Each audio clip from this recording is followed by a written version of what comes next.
Back tonight and in focus now, the case against a group of ANC military veterans accused of taking ministers hostage.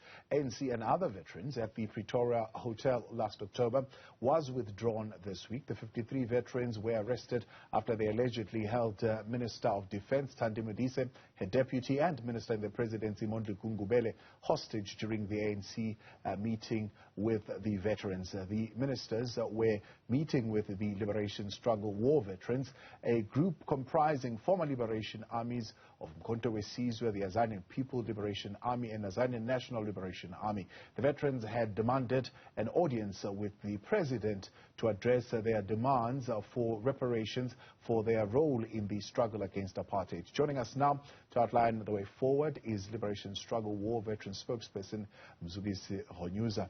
Dr. Ronyuza, good evening and thank you very much for your time joining us tonight here on In Focus. What's your view of the outcome of this particular matter, from the statement that said the engagement with the military association was unlawful that night, to the NPA today saying there is no evidence to continue with this case? And what is your view of how things have developed? Oh, good evening, sir, and good evening to all the viewers at home. So I think the NPA has vindicated us. Remember that what we did on that day was to meet with the people that invited us to come to the meeting. This was a pre-arranged meeting, and the unfortunate part is that we were meeting people who were not negotiating in good spirit, who were very hostile, not showing it, by the way, who showed it on the last minute that they are not on the same par with us. Remember that this was a continuation. We had meetings in 2020, we had meetings in 2021. Now we had to force them to meet with us because we've been running behind the people that agreed to talk and meet with us.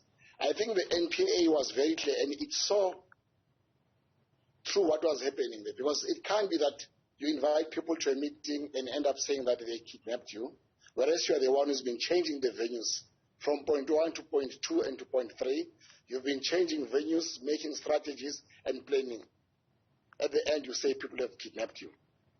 It was more like something like concealment rather than disclosure, because these people were more aimed at sort of defocusing all the veterans from the basic needs and the basic things that they wanted. Yeah.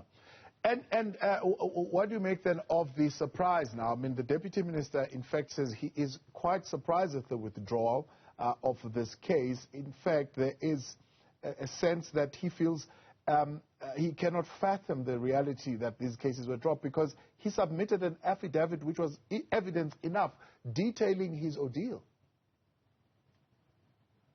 You know, it's not surprising what the Deputy Minister is surprised about. By the way, he is not even in favor of any interest about veterans of this country. He is one selective minister who is there in an ivory tower, who does not have the interest at heart of veterans. We are even surprised why he was appointed a deputy minister there, because we are fully aware that he's playing the factional politics using the veterans' issues and the veterans' plight. The fact is that he believes in the law, and that's my belief, that he believes in the laws of the land. He's a minister. If he does not believe in the justice system of our country, then we have a problem. Because it cannot be that if the justice has pronounced on something, then he would say that he does not believe in it. He has given the statements. He says others have given the statements too. If they've given the statement and the justice system says we are vindicated and we are not guilty, then what's the problem? I don't see any problem. Yeah. Now, the ministry has called for your organization, in particular, Liberation Struggle War Veterans, to register with the department in order to have better facilitation of engagement with them. Have you done this? Yes, we are in the process. Remember that there are different processes of registering. Statutory compliance, you need to register as an entity. From there you go and register with the department and be registered and be recognized accordingly. We are busy with the process as we speak.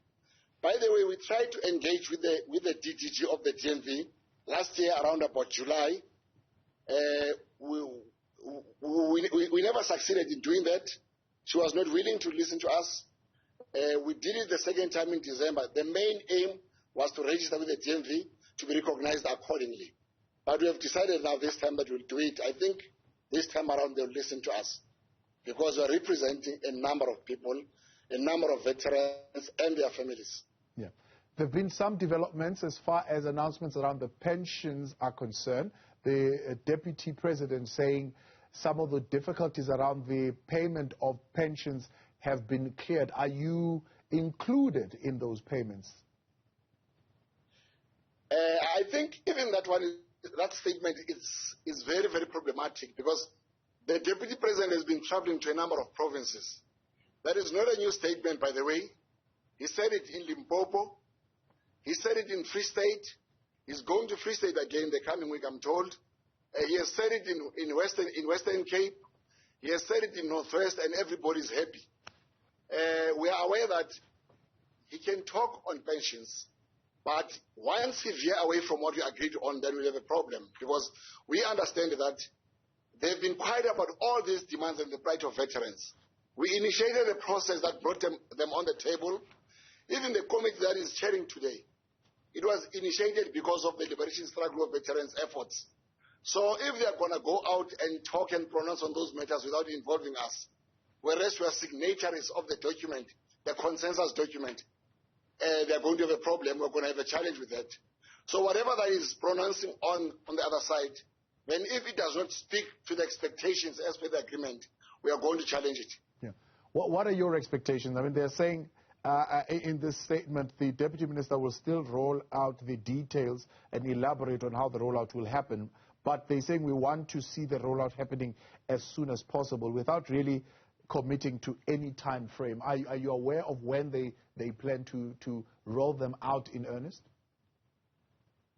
But by the way, before the rollout, we had a deadlock with the presidential task team at the level where we were on the how part, on how to implement.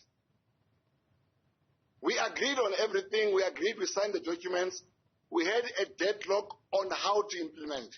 We were supposed to be having a meeting around March last year, between January and March, if I'm not mistaken, where we were supposed to agree. It was supposed to be the presidential office, the treasury, and the LSWV representation that is dealing with reparations and the pensions. We're supposed to sit down and discuss the modalities of implementing what was agreed on.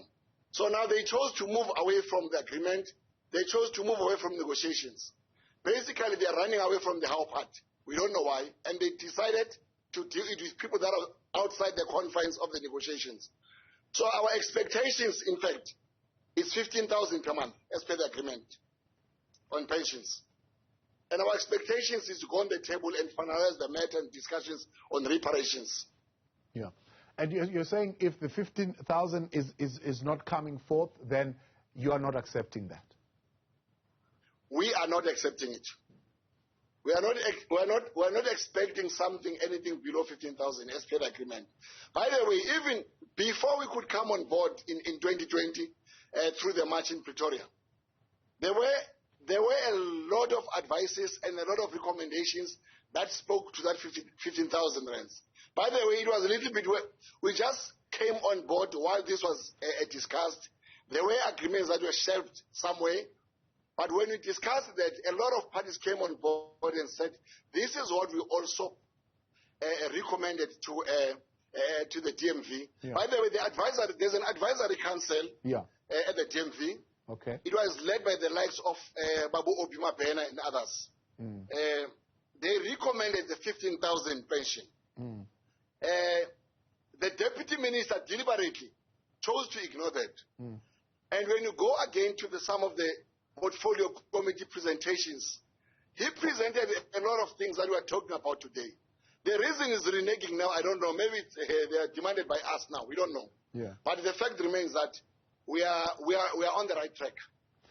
There is a feeling that the reason why the charges were withdrawn, there is some kind of deal that was brokered with the ANC veterans.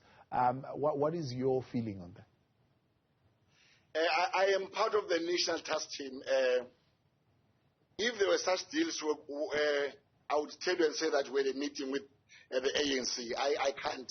The only thing that I saw is that I was in the court of law, and the prosecutor spoke, our lawyer spoke, and the state pronounced. That's the only thing I can say. Yeah. We've seen, of course, those tensions. You've already spoken about them between the department and the military veterans.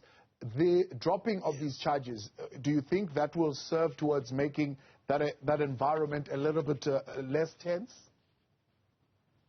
Basically, remember that after our release, when we got bail, we wrote to the presidential trustee and said that we want to meet them.